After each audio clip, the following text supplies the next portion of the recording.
Nós estamos aqui no dia 10 de novembro de 2023, aqui no Complexo Educacional Paulo Freire, e aqui para a nossa mesa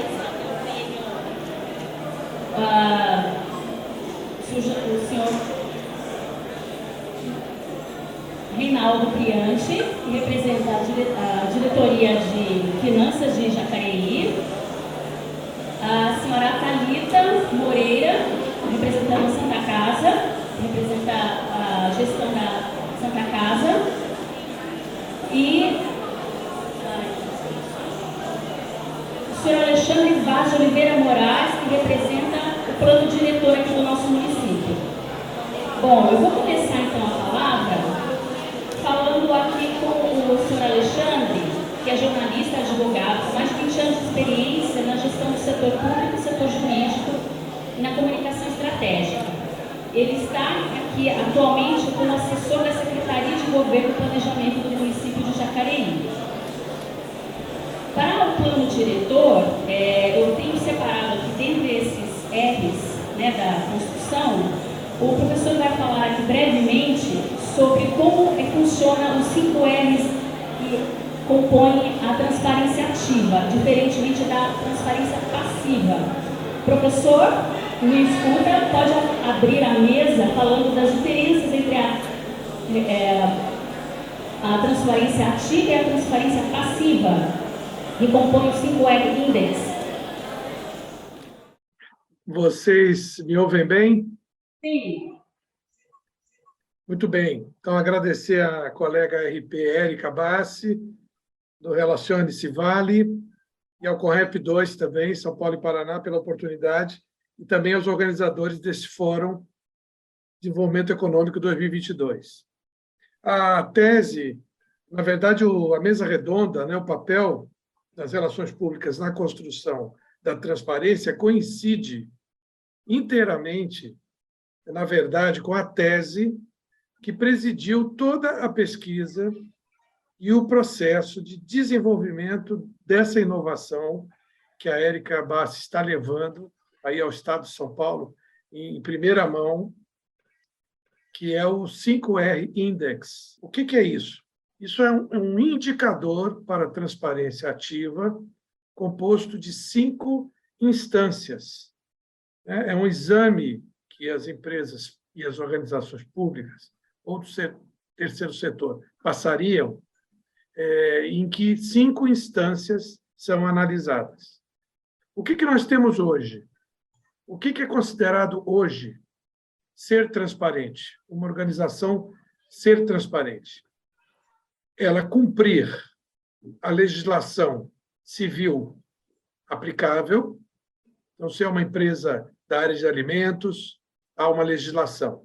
Se ela é uma ONG na área de recursos de relações humanas, ou de direitos humanos, ela tem também mandamentos que ela precisa seguir. Se for uma empresa de transportes pública, por exemplo, ela também tem. Então, todos os setores em que a gente atua, tem legislação a ser cumprida. Então, as organizações cumprem essas leis civis e também devem cumprir mandamentos contábeis financeiros. E aí depende se é uma organização de pequeno porte, se é uma empresa grande, se é um ente público, se tem ações em bolsa, se não tem, enfim. Todos os casos têm também normas contábeis financeiras aplicáveis. Então, as organizações que bem cumprem a legislação civil atinente e as normas contábeis pertinentes, hoje, são consideradas transparentes. Qual é a nossa tese? De que isto é insuficiente. As pessoas, a sociedade, a comunidade de entorno, quer mais. Nós não nos sentimos. Eu poderia perguntar aí para a plateia, enfim, não vejo a plateia, mas fiz essa pergunta para mais de 250 pessoas ao longo da pesquisa. A pergunta é: você se sente em meio a organizações transparentes? Quer dizer, na sua vida cotidiana, na sua vida de trabalho, na sua vida social, você se sente em meio a organizações transparentes? A resposta que eu ouvi na pesquisa, de esmagadora maioria, foi não. As pessoas não estão se sentindo num ambiente em que a transparência é um valor, ou ela acontece de fato. Então, o que nós temos hoje é essa passiva. Por quê?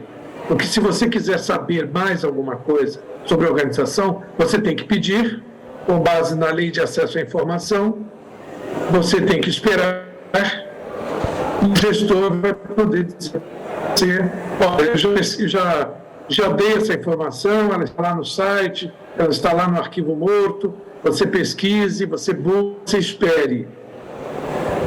A tese que fundamenta o indicador, o 5R Index, é uma tese de que é preciso somar ao caráter legal e ao caráter contábil, que hoje significam transparência, também a comunicação. Então, essa é a tese. Há que incluir na gestão, na governança, instrumentos de comunicação. Aí são variados instrumentos, depende da organização, depende do porte, depende de alguns dados de cada caso, para a gente saber se é um site, se é um porta-voz, se é um podcast, se é um canal no YouTube, quer dizer, qual será a ferramenta ou quais serão as ferramentas necessárias para, somando-se às questões do direito e às questões contábeis, chegar a uma transparência ativa, aquela que não depende da demanda exterior. Quer dizer, é uma situação de fato. Imaginemos um edifício envidraçado, transparente, que a gente, se o expediente começou, se ele terminou, aqui prosaico. Então, essa é a diferença que nós atribuímos a essa denominação, né? Consideramos ainda insuficiente como uma transparência passiva. Bom, eu jogo a pergunta aqui, inicialmente, então, para o senhor Alexandre Vaz de Oliveira Moraes, que eu separei para o plano diretor o R do reconhecimento, que poderia ser abordado o seguinte: na institucionalidade, na responsabilidade social e na responsabilidade ambiental. Então, como que os munícipes, através do reconhecimento público identificado pela população, pela opinião pública, como que a população recebe essas propostas de melhoria, como foi o resultado das oficinas? Boa tarde a todos. Bom, primeiro eu queria agradecer pelo convite do evento, à mesa redonda, cumprimentar a Érica, os demais representantes aqui da mesa, professor Manuel, parabenizar pela iniciativa, que é muito bacana. A gente tem que falar de transparência mesmo. Nós que somos servidores públicos, a transparência não é nenhuma caráter funcional, é um dever. Não é uma faculdade, é uma obrigatoriedade, né? A gente tem, como o professor muito bem disse, existem princípios legais, constitucionais que obrigam o poder público a que nós atuemos com transparência, né? A transparência é uma ferramenta de trabalho, né? No caso do plano diretor, uma coisa que eu preciso deixar muito clara, assim, eu sou representante aqui do plano diretor, mas eu represento uma equipe inteira de trabalho que está atuando nesse trabalho, coordenada pelo secretário Celso Florencio, né? Então, assim, a gente trabalha todo mundo junto nesse trabalho aí de coleta de informações com a população. No caso da transparência, da coleta de informações, sugestões, demandas da população para a construção de propostas de revisão do plano diretor, uma coisa que é muito importante é nós abrirmos os canais de comunicação com a população, né? Porque nós, enquanto organização, servidor público, né, a gente tem uma tendência, toda organização tem uma tendência a achar que as informações que você encerra consigo, elas são verdadeiras, você tem todos os estudos, as premissas, e a gente necessariamente tem que apresentar para a população.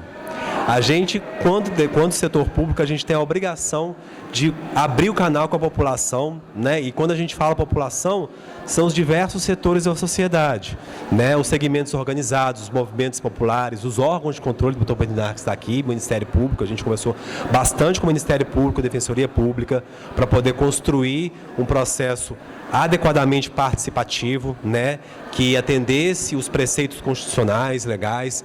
Então, na minha cabeça, assim, nós que estamos aqui nesse processo de revisão do plano diretor, para mim a transparência é ferramenta de trabalho. E aí você tem que qualificar suas ferramentas, né, seja comunicação, internet, e-mail, conversas presenciais, uma troca de experiências permanente para a gente poder chegar num consenso, que é muito difícil num sistema democrático, né? Assim, num Estado democrático de direito que é o nosso, né? A gente precisa construir consensos por meio da conversa, né? E nós, poder público, temos o papel de promover essa conversa, chamar as pessoas a conversar conosco, né? Então, é muito esse trabalho que a gente tem feito, de promover. E o reconhecimento, que é o R que a gente está falando, é justamente, a gente precisou reconhecer a população primeiro, e atrás da população, dos grupos organizados, das instâncias de poder, reconhecê-las enquanto interlocutores, promover essa aproximação para nós podermos ser reconhecidos. Então, para mim, reconhecimento é sempre uma atitude ativa, né? É muito pertinente a discussão que está sendo feita aqui, porque realmente, assim, reconhecimento é uma atitude, não é um resultado, é uma ação. E hoje a gente vê isso por meio das respostas que a gente está tendo. É um processo que poderia ser melhorado? Poderia, né?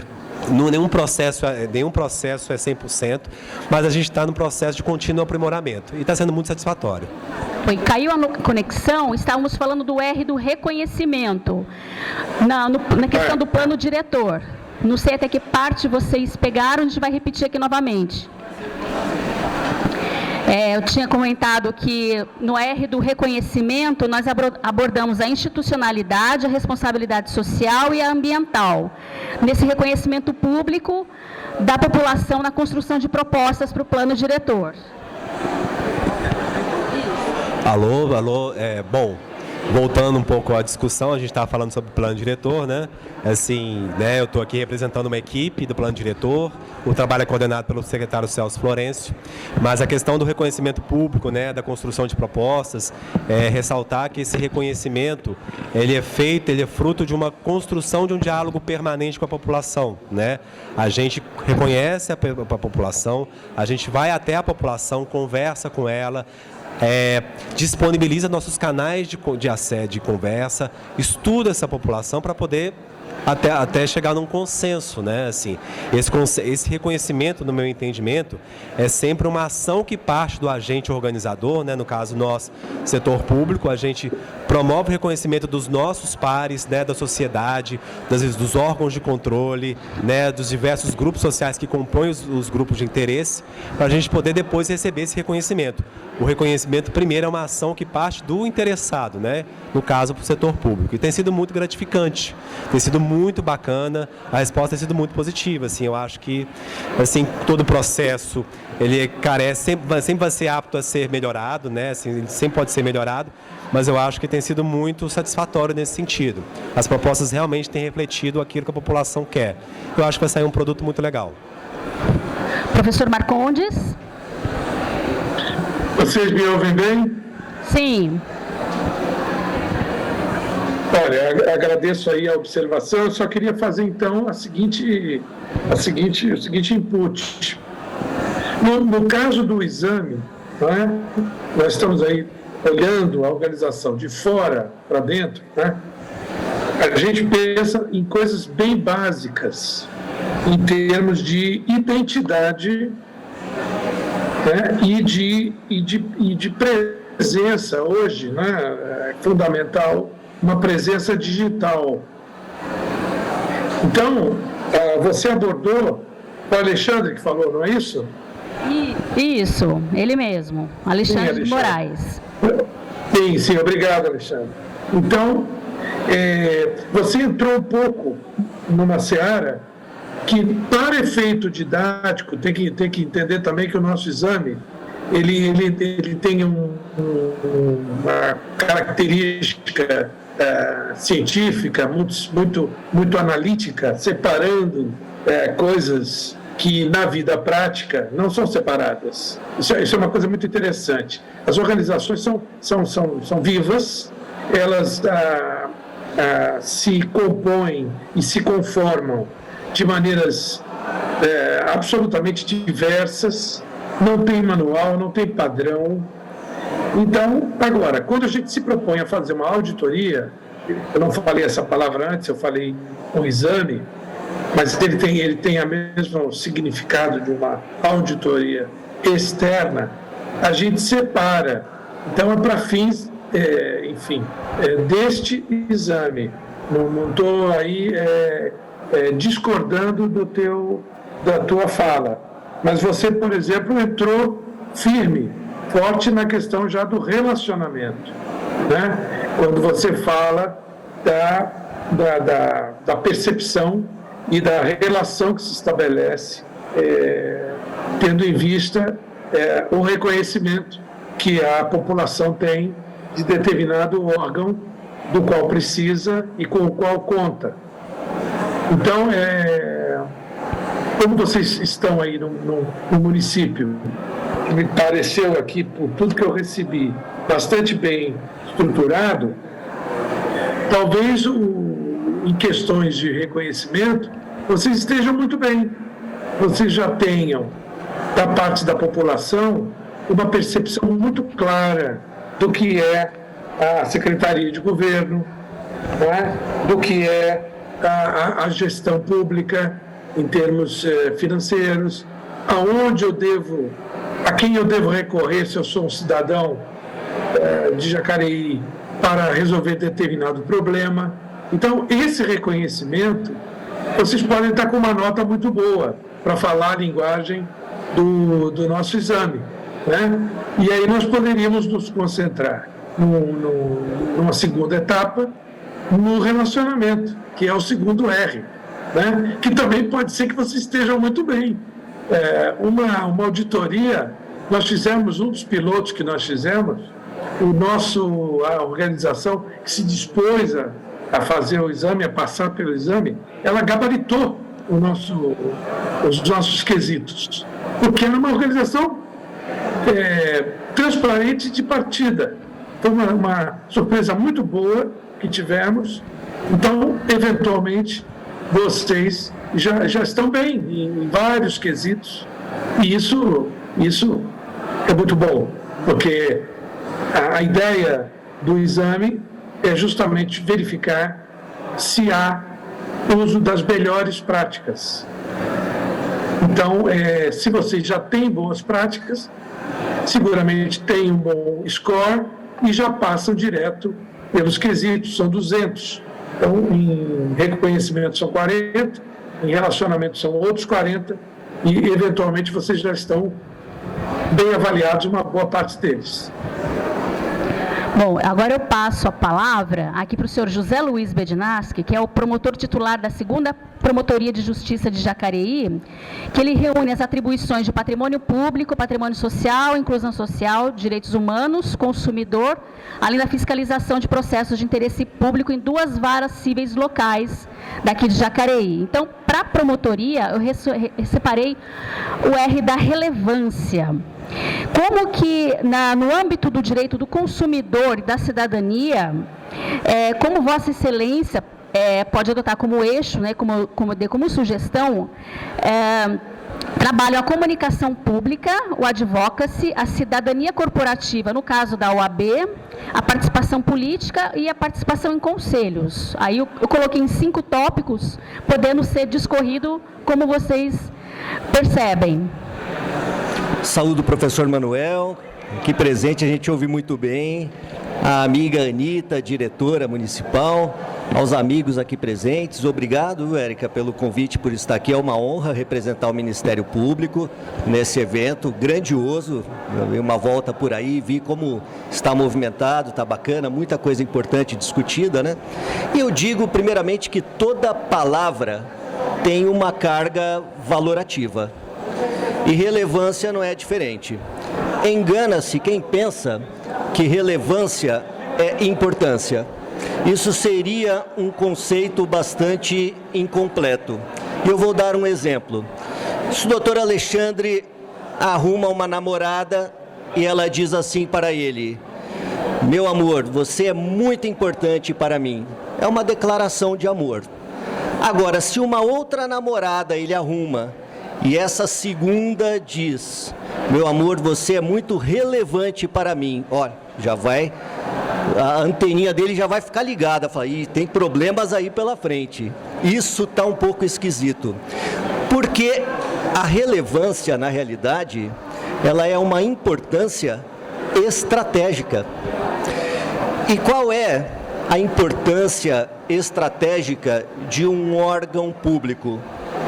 É uma relevância, é uma importância de cunho social, utilitário. E no caso do Ministério Público, nós temos isso bem desenhado na Constituição Federal, no artigo 127, que ali estabelece em 3 linhas gerais qual seria a missão institucional do Ministério Público dentro de um plano constitucional vigente. O Ministério Público mudou muito, de 30 anos para cá, de 40 anos para cá. Há 4 décadas, o Ministério Público era um acusador criminal. Hoje, o Ministério Público, aliás, a partir da Constituinte de 1986, se tornou uma instituição com várias especialidades de cunho social, mas sempre dentro do eixo do artigo 127 do Código Penal, da Constituição Federal. E o Ministério Público, claro, começou a criar um procedimento paralelo aos procedimentos criminais. E aqui nós temos inquéritos civis, ações civis públicas, atendimento ao público. Foi criada toda uma estrutura para atendimento e para a realização dessa relevância constitucional que foi criada. Mas chegou uma hora que não bastava que cada unidade trabalhasse dentro desse foco. Era necessário uma organicidade institucional. E a primeira coisa que o Ministério Público fez nesse sentido foi padronizar métodos de atuação. Em segundo lugar, buscar ter uma estatística precisa, desde o atendimento ao público até cada medida judicial e extrajudicial tomada, inclusive valores reapropriados ao erário, valores porventura desviados do patrimônio público. Só que isso também, em um determinado momento, não se mostrou suficiente. E o Ministério Público hoje busca uma aproximação maior das pessoas. E para isso o atendimento ao público teve que se modernizar também. Em primeiro lugar, não sendo apenas um atendimento ao público presencial, mas um atendimento que contemplasse também as novas e modernas tecnologias. Então, hoje, a pessoa, por exemplo, pode fazer uma reunião conosco, com um promotor de justiça, com um analista jurídico, com um oficial de promotoria, por imagem, por mensagem de texto. E mais, nós realizamos as reuniões também dessa forma, assim como hoje toda a plataforma de atuação é digital, não apenas os processos judiciais, que isso já é a cargo dos tribunais de justiça, mas também dentro de cada Ministério Público, hoje nós temos plataformas digitais e o passo seguinte agora é buscar a desformalização, porque a pessoa do povo que tem algum interesse relacionado à sua comunidade, a defesa de um interesse meta-individual, ela pode não ter conhecimento jurídico, mas ela não precisa mais ter. Hoje a pessoa não formula uma representação com requisitos legais, mas ela apresenta uma notícia de fato e o promotor tem que trabalhar a partir daí, para dar um formato jurídico àquela informação relevante que a pessoa apresenta para nós. Só que isso, repito mais uma vez, não parte nem sequer de cada instituição. Nós sabemos que temos 27 unidades federativas, então nós temos 27 ministérios públicos estaduais e temos mais um Ministério Público da União, que engloba 3 ministérios públicos, do Trabalho, Militar e Ministério Público Federal. Então nós temos, ao total, 30 ministérios públicos no Brasil. E como é que isso é gerido de uma forma mais profissional? A partir do controle externo, de um órgão próprio que não faz parte da estrutura do Ministério Público nem do Poder Judiciário, mas que é um órgão constitucional, que é o Conselho Nacional do Ministério Público. Ele é formado por pessoas que não pertencem ao Ministério Público exclusivamente e que determinam em regras gerais, por meio de resoluções, como é que nós vamos priorizar as metas, torná-las mais relevantes e buscar fazer com que a atuação seja no Ministério Público da Paraíba, no Ministério Público de São Paulo ou do Rio Grande do Sul, de uma maneira uniforme para o cidadão. De maneira que, se uma pessoa se muda de um estado para outro, ela consegue fazer a mesma providência, obter a mesma providência dentro do Ministério Público da respectiva unidade da federação. Professor Manuel Marcondes, seus comentários. Agradecer aí a aula que o doutor Bednarski nos deu.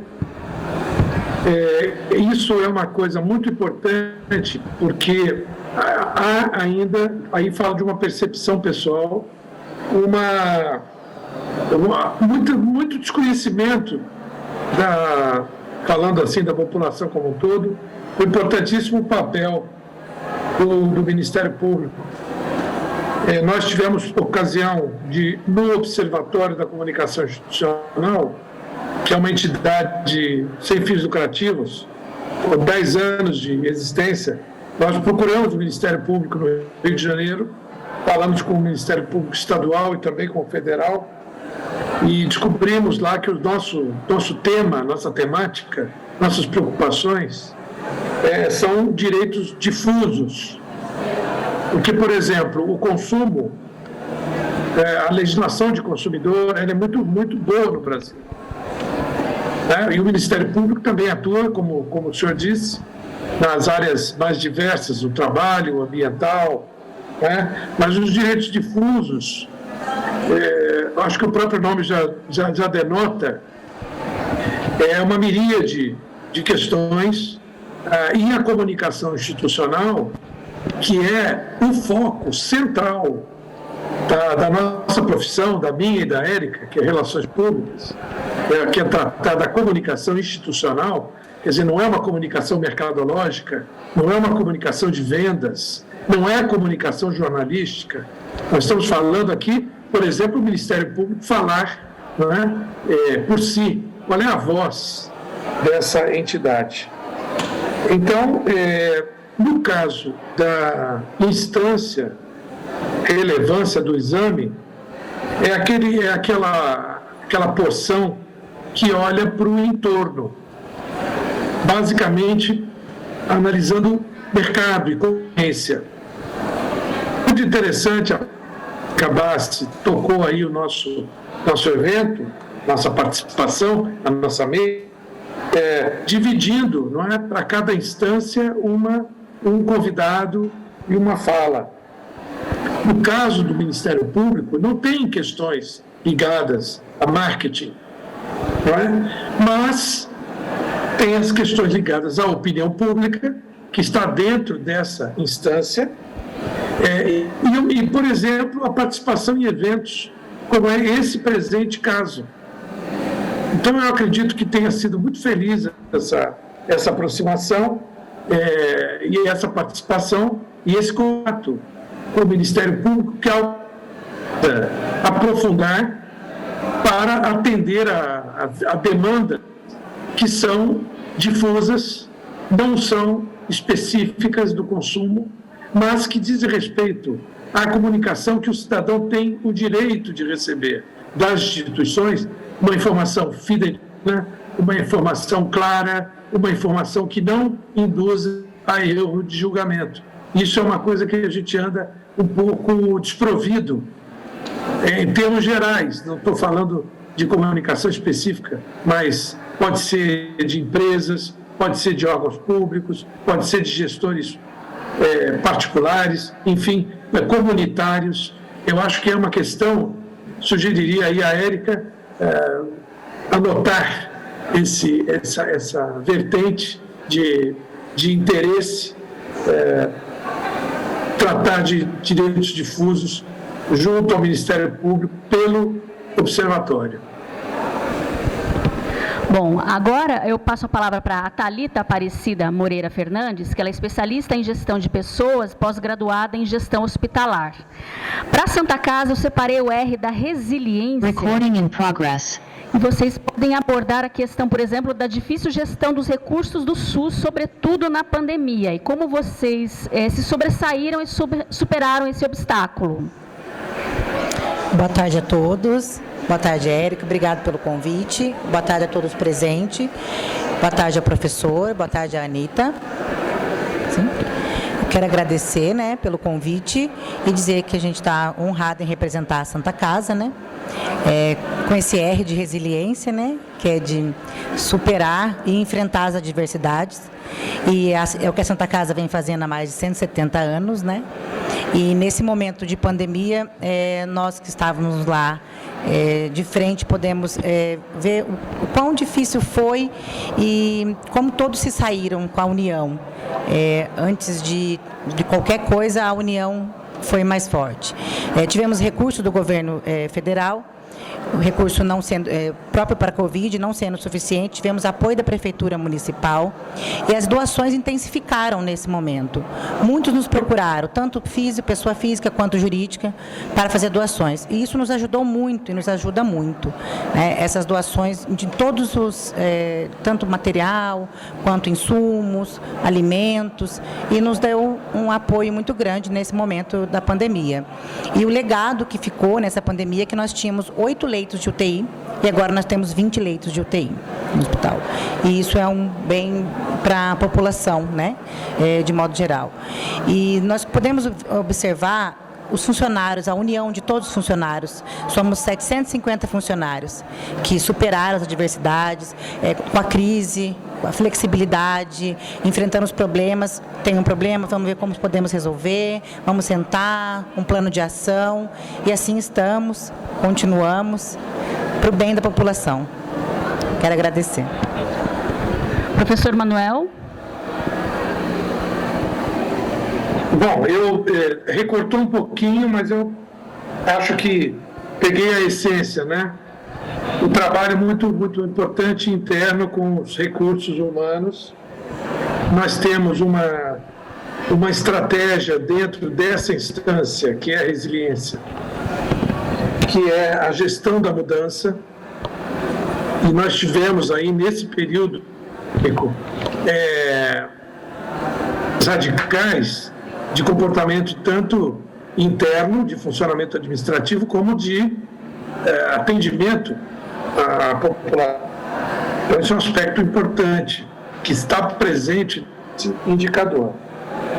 Outra coisa, a capacidade de resposta. A capacidade de resposta que a instituição tem para atender urgências, emergências, casos fortuitos, e questões coletivas de grande afluxo, como, por exemplo, ocorre numa epidemia, numa pandemia. Outro aspecto que eu faria, e aí acho que teria que ser aprofundado, é a filosofia de governança. Uma entidade com tal tradição, com a idade Santa Casa, digamos, benchmark, exemplo para todas as demais. A questão eu sempre cito essa literatura, Feitas para Durar, que foi um livro que adveio de uma pesquisa científica e que há muito interesse nas condições que levam uma organização a perdurar no tempo, né? Isso tem tudo a ver com resiliência. Tá? E, por último, nós estamos propondo um compliance, né? Essa palavra tão presente hoje, mas que ainda não tinha uma aplicação na área da comunicação. E o compliance, a ideia de compliance, é importante, a ideia de compliance, ela vai muito além das áreas aplicadas, da qualidade, do trabalho, do ambiente. A ideia de compliance, que é a ideia de conformidade e de práticas, ela está incluída como uma tática na instância da resiliência. Então, digamos, é um 100% de adequação o tema ao caso aí escolhido. Bom, agora eu vou dividir um pouquinho aqui a resposta. Temos aqui 2 diretores, a Anita, que está também aqui remota, e o Reinaldo Priante, que nós vamos tratar aqui do R da reputação. Eu separei aqui para a área contábil de Jacareí, da estratégia de accountability, a prestação de contas, como é que é feita essa comunicação na prestação de contas, na tributação aos munícipes. E como isso tem afetado, né, na reputação do poder público. E vocês podem aqui, como citar como exemplo, abordar a questão da governança do município perante ao Estado, a União, as agências reguladoras e, ao mesmo tempo, a representação desses usuários, caso vocês tenham alguns serviços públicos quando prestados por empresas privadas, se tem alguma empresa sob concessão do Estado. Pode começar, Reinaldo, e depois pode passar a palavra para a Anita. Ok.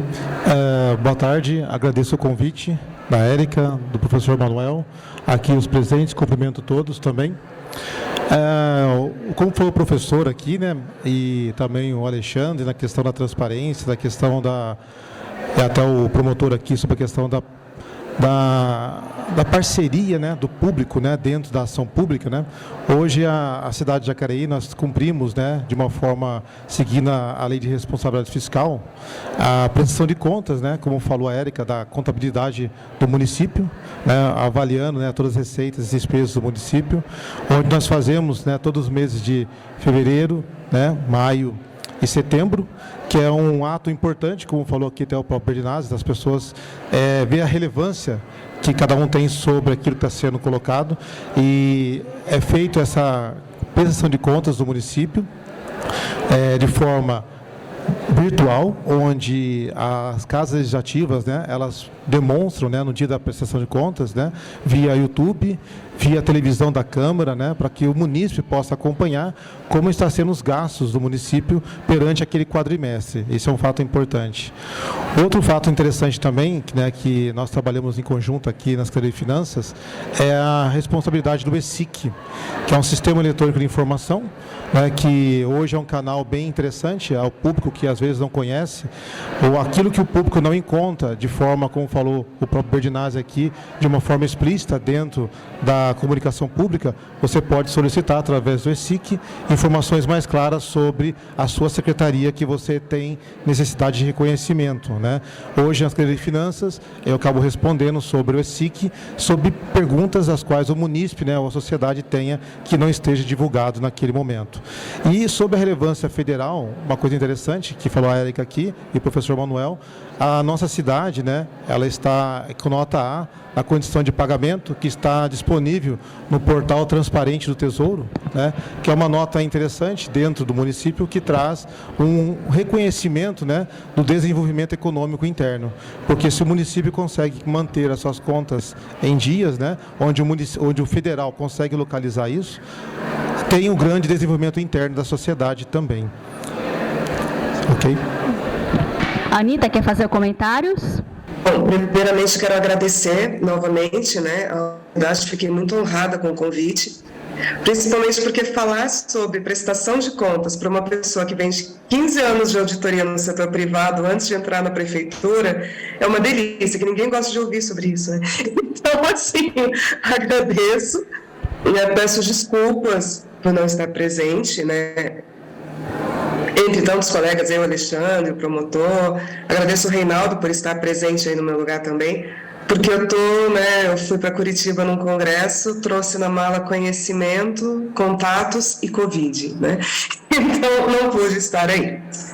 Bom, eu deixei alguns pontos para estar falando, porque a nossa diretoria se divide. O Reinaldo na parte dos pagamentos, né, do financeiro, e eu fico ali com a arrecadação e o tributário. E não é só cobrar impostos, né? Existe uma pressão muito grande para prestar contas, para o munícipe saber o que está sendo feito, né? Com relação à transparência, é um orgulho danado saber que Jacareí está em 31º lugar entre as cidades melhor pagadoras do país, segundo as pesquisas da Isto É. A nossa nota de gestão fiscal perante o Tribunal de Contas do Estado tem se mantido em B desde 2017, que é desde quando eu tenho acesso, né? O meu TCC na faculdade foi sobre auditoria no setor público e compliance, quando ninguém sabia o que era compliance, em 2001. E a dificuldade de conseguir informação de um órgão público pelos deuses. Então, assim, você tinha que ir em sebos, alguém presente lembra que é um sebo, né? Nós íamos em sebos buscar jornais e revistas de economia ou de política para encontrar um balanço de uma prefeitura ou de uma autarquia.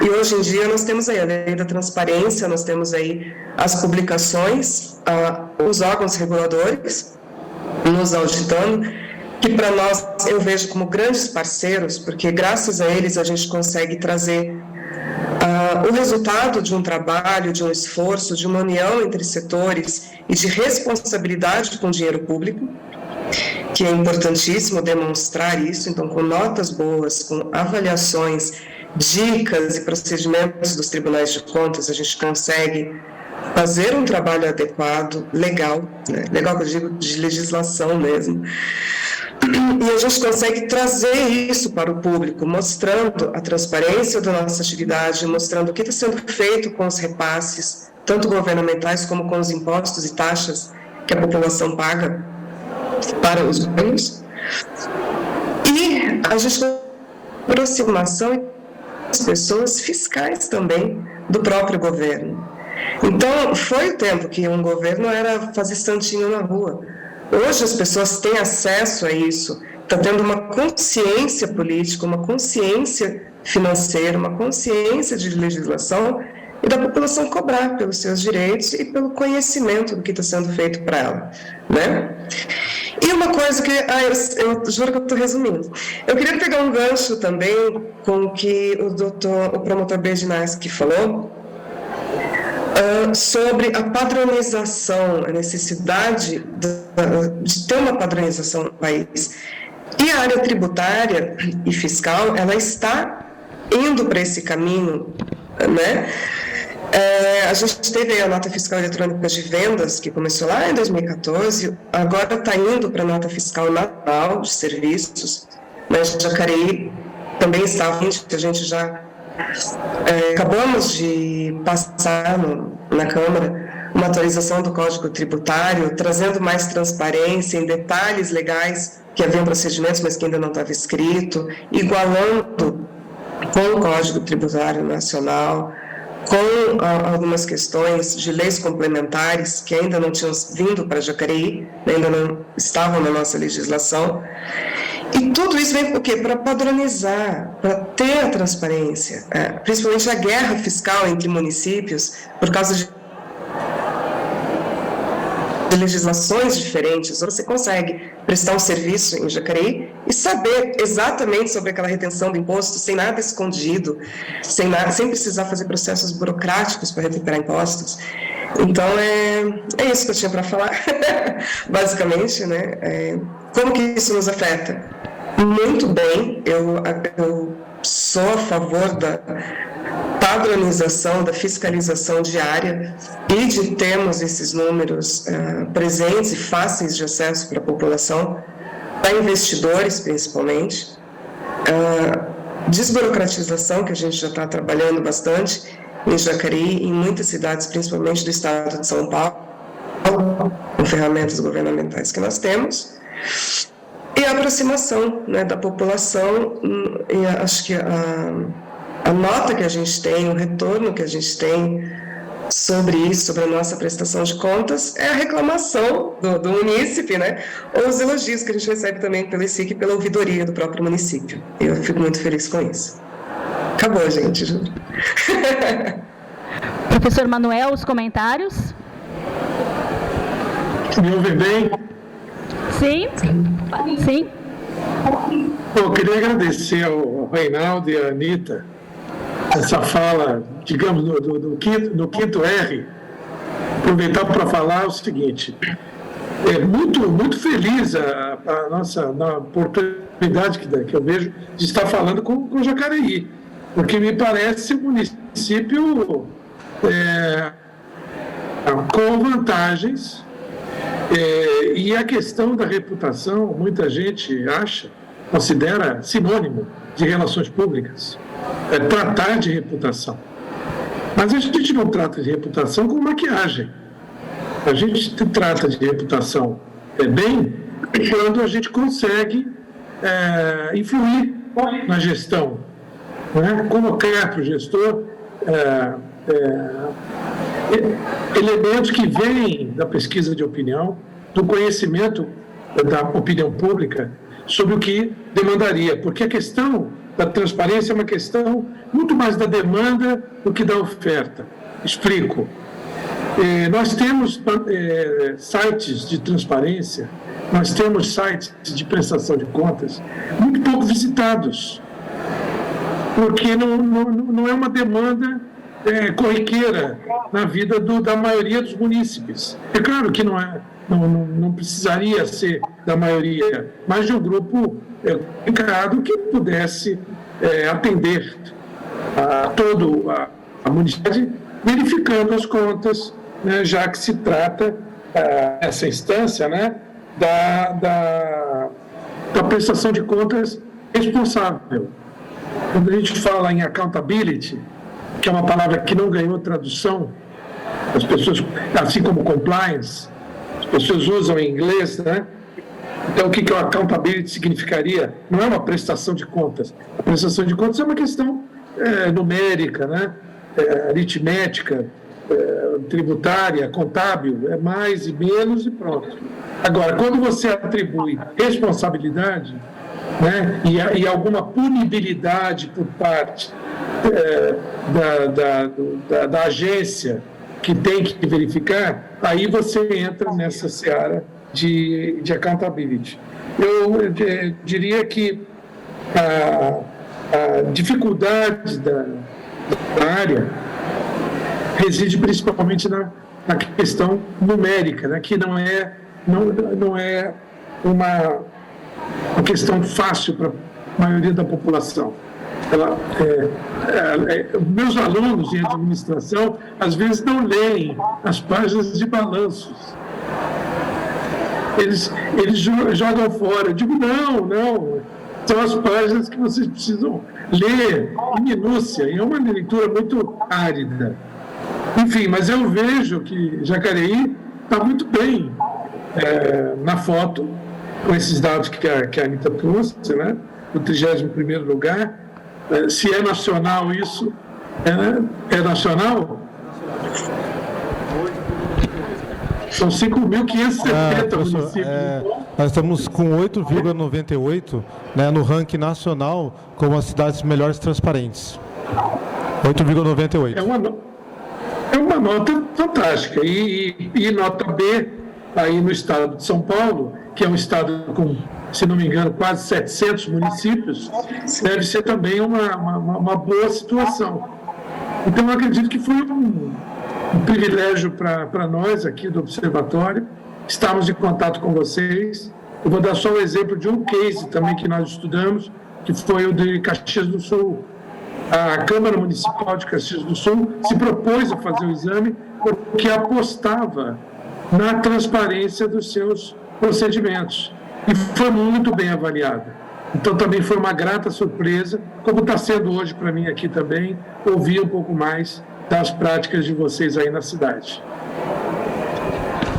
Bom, para o R do relacionamento com os consumidores, eu tinha pedido a participação da Luciuete, mas ela deve estar aqui no fórum, ocupada numa reunião.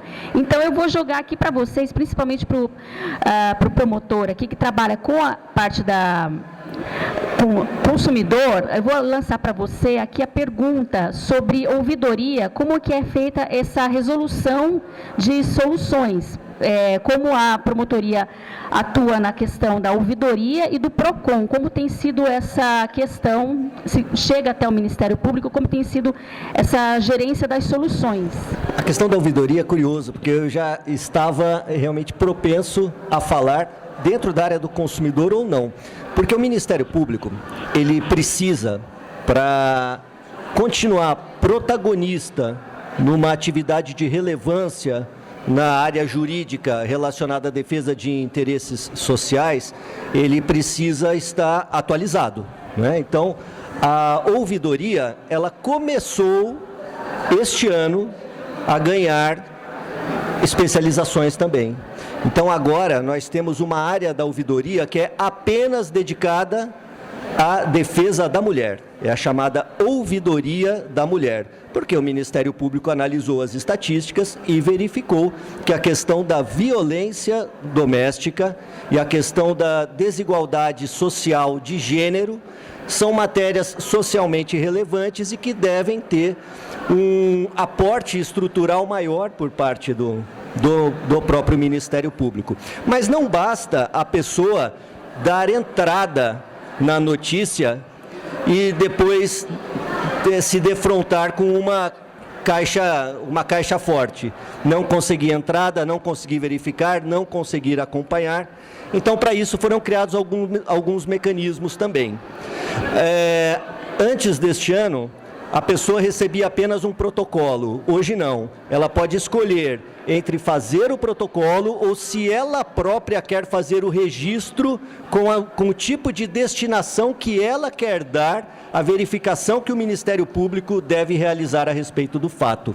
Então, ela pode fazer, por exemplo, um registro para investigação criminal, e aí não me cabe instaurar a investigação ou não, ela já está instaurada a pedido da própria vítima ou interessado.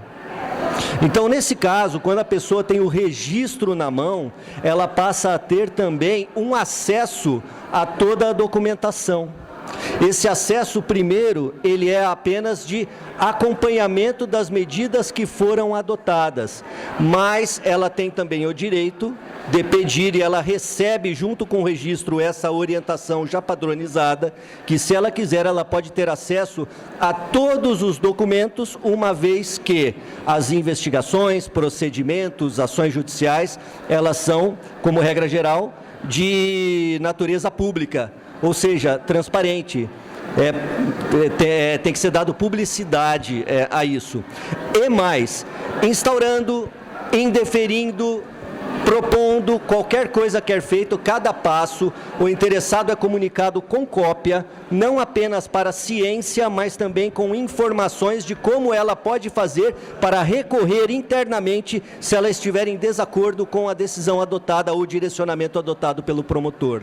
E isso acontece muitas vezes. E a parte também tem a possibilidade, não necessariamente, não precisa ser advogado, de fazer também sustentação oral no seu recurso, a ponto de este ano ter sido realizado a primeira sustentação oral de recurso no Conselho Superior do Ministério Público do Estado de São Paulo, de recurso anônimo. Teve uma sustentação oral recursal anônima e o recurso foi provido e foi reformada a decisão do promotor. Professor Manuel, um breve comentário sobre a ouvidoria. Olha, esse caso é realmente fantástico, né? Quando eu lembro, né, novamente da questão dos difusos, né? E essa condição que é de todos e não é de alguém em particular, seria o caso desse último relato, né? Dessa defesa, e que reverteu, inclusive, decisão, é um dado avançado. Nós temos uma quantidade muito pequena de ouvidorias. Em geral, se nós formos considerar o universo de organizações, de entidades, né? É alguma coisa que precisa ser fomentada, né? A questão da ouvidoria, não como uma instância superior do atendimento ao cliente, porque é assim que é visto, por exemplo, na telefonia, sobretudo na esfera da Anatel, né? Você não consegue resolver o seu problema no SAC, né? No serviço de atendimento ao cliente, e aí você, então, numa segunda instância, você vai a algo que tem o nome de ouvidoria. Não, eu estou falando de uma coisa mais ampla e não poderia deixar de citar, que está no manual, está no indicador, que é a figura do ombudsman, hoje mais adequadamente ombudsperson, né? Que é um termo sueco, adaptado, não é sinônimo de ouvidoria, é alguma coisa diferente, trata-se de uma figura que assume a responsabilidade de representar clientes dentro de casa, dentro da organização. Isso é muito, digamos assim, sofisticado, né? E muito pouco ou quase nada praticado no país. Eu lembraria, para arrematar aqui essa minha fala rápida, essa figura. Bom, eu quero aqui abordar rapidamente com a Thalita, que é especialista em gestão de pessoas, sobre público interno, falando sobre o R do relacionamento com o público interno da Santa Casa. Quais são as práticas de comunicação, com práticas de recompensa, treinamento, e como é percebida a cultura organizacional na Santa Casa, seja com pesquisas ou promoções de incentivo, se há veículos de comunicação dirigida a um contato pessoal. Como é feita essa comunicação da gestão de pessoas do público interno? Boa tarde novamente. Na Santa Casa nós temos o setor de qualidade, fazemos os treinamentos internos, né, com os funcionários. Nós temos treinamentos externos também, né? Hoje estamos tendo lá o dimensionamento do Corém, lá na Santa Casa. Nós temos setor de ouvidoria também lá. A gente faz o atendimento aos pacientes, tanto os pacientes acompanhantes que estão lá, já com pacientes internados. Nós damos esse suporte também, uma resposta também, um acolhimento tanto da parte da ouvidoria como na parte geral. E nós estamos lá para desenvolver, treinar os nossos funcionários, né, de um modo geral, tanto da parte da enfermagem quanto da parte do administrativo. Professor Manuel, os comentários sobre público interno, sobre as práticas de comunicação. Não, o público interno, ele é o primeiro, né? É o primeiro de todos. Nada deveria ser comunicado externamente, ou a parceiros, ou a revendedores, ou a fornecedores, se não fosse primeiro ao público interno. É a primeira preocupação. Isso é algo que às vezes falha e gera grandes problemas para as organizações. Não é só de autoestima, de um empregado ficar sabendo alguma coisa da empresa que ele trabalha pelo vizinho. Não é só isso. Tem outras questões envolvidas. E eu diria também, falando especificamente aí para a Thalita, a questão da conquista e da retenção de talentos. Né? Trata-se de duas coisas fundamentais, né? Que a área de comunicação interna tem uma função, né? Conquistar talentos, mas, sobretudo, num tempo em que os jovens, sobretudo, permanecem muito pouco tempo nas organizações e têm isso como normalidade, e às vezes a organização investe muito nesses recursos e os perde rapidamente. Então, sobretudo, a retenção de talentos é um desafio aí para a área que tange a comunicação interna. Quer fazer mais algum comentário? Nós temos lá também, né, estagiários do CIE, né, e temos funcionários hoje que eram nossos estagiários, né. Então a gente faz a captação e a retenção, né, com treinamento, desenvolvimento, e sempre que vai fazer um novo recrutamento, nós damos prioridade para os nossos talentos que estão internos. Alexandre, eu vou também dirigir uma pergunta para você relacionada também ao R do relacionamento. Como tem sido agora o avanço das propostas do plano diretor no relacionamento com os munícipes, agora para essa segunda etapa, que vai ter com as conferências das cidades? Bom, a gente está na fase final da revisão do plano diretor, né, nessa fase executiva, né, porque é um processo de construção de um projeto de lei que vai ser encaminhado à Câmara, né? Na questão da construção aí com os munícipes, em agosto foi feita uma eleição entre os munícipes, né, das oficinas de revisão do plano diretor, de quem seriam os delegados, os representantes da sociedade, que seriam os responsáveis por votar nas propostas de alteração à lei que iriam efetivamente integrar o projeto de lei, né? Então, esses delegados foram eleitos em agosto, né? São 255 delegados, sendo 170 representantes dos bairros e 85 representantes do setor técnico, né? Empresários, arquitetos, engenheiros que trabalham na área técnica do planejamento urbano, né? Esses delegados foram eleitos e agora eles vão se reunir agora no final do mês, no dia 26, para poder votar quais propostas vão ser aprovadas, né? E as propostas foram construídas juntamente com a sociedade em agosto. Então agora a gente vai referendar essas propostas, quais entram e quais não entram. Ok. Bom, para finalizar, o Reinaldo Priante quer falar sobre a coerência, congruência do projeto dele de mestrado também de transparência também, e como que nós, comunicação, podemos convergir nessa questão. Professor, eu estou fazendo mestrado em planejamento de desenvolvimento regional, né? E identifiquei a necessidade, né, de aperfeiçoar essa questão da transparência pública. E meu tema de dissertação, ele cai assim como luva dentro do processo aqui hoje conversado, que logo vou ter dados formatados e deixo a vocês aqui depois aberto, uma vez aprovado na banca, vocês vão ter acesso à formatação. É sobre a qualidade da informação, da transparência no município de Jacareí. Então, eu fiz uma entrevista com 400 munícipes, saí de férias mês passado, fiquei quase 20 dias de férias, onde eu fiquei entrevistando cada munícipe, e a proposta minha vem de frente àquilo que você falou hoje aqui bastante, né? Que é avaliar a qualidade que chega a informação, que até o promotor aqui deixou bem claro em vários momentos, né? Como que o munícipe enxerga a qualidade da informação. Então, eu estou formatando esse projeto, né? Esse trabalho, é uma dissertação. Vai estar pronto agora a meados de dezembro para entrega para a banca agora em janeiro.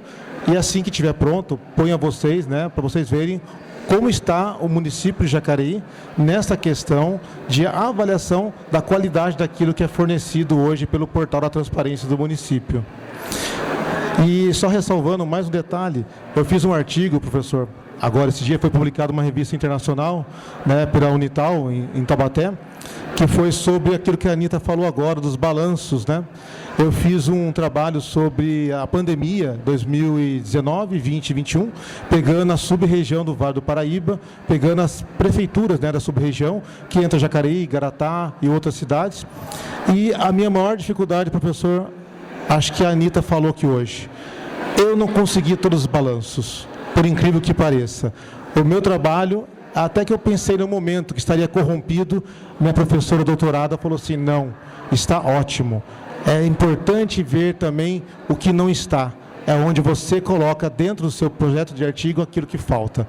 Então, assim, tive dificuldades para ter ainda dentro da transparência pública, né, em outras cidades que eu pesquisei, não vou comentar nomes, que eu não consegui os balanços financeiros naquele momento da minha pesquisa, que foi agora em setembro de 2029. Era isso. A gente pode encerrar, professor, falando dessa congruência entre a gestão pública e a privada, nessa questão das diferenças entre a prestação ativa, né, a transparência ativa e a passiva, né, que pode parecer que estamos contrapondo e não, as relações públicas vêm justamente para dar essa visão 360 de quanto é importante que o cidadão, o consumidor, tenham acesso a essa informação, não de forma que vá buscar, mas que isso faça parte da rotina. Como isso afeta a busca, né, pela reputação bem administrada e, consequentemente, o ganho da transparência ele é uma consequência, né, de um trabalho todo de comunicação 360.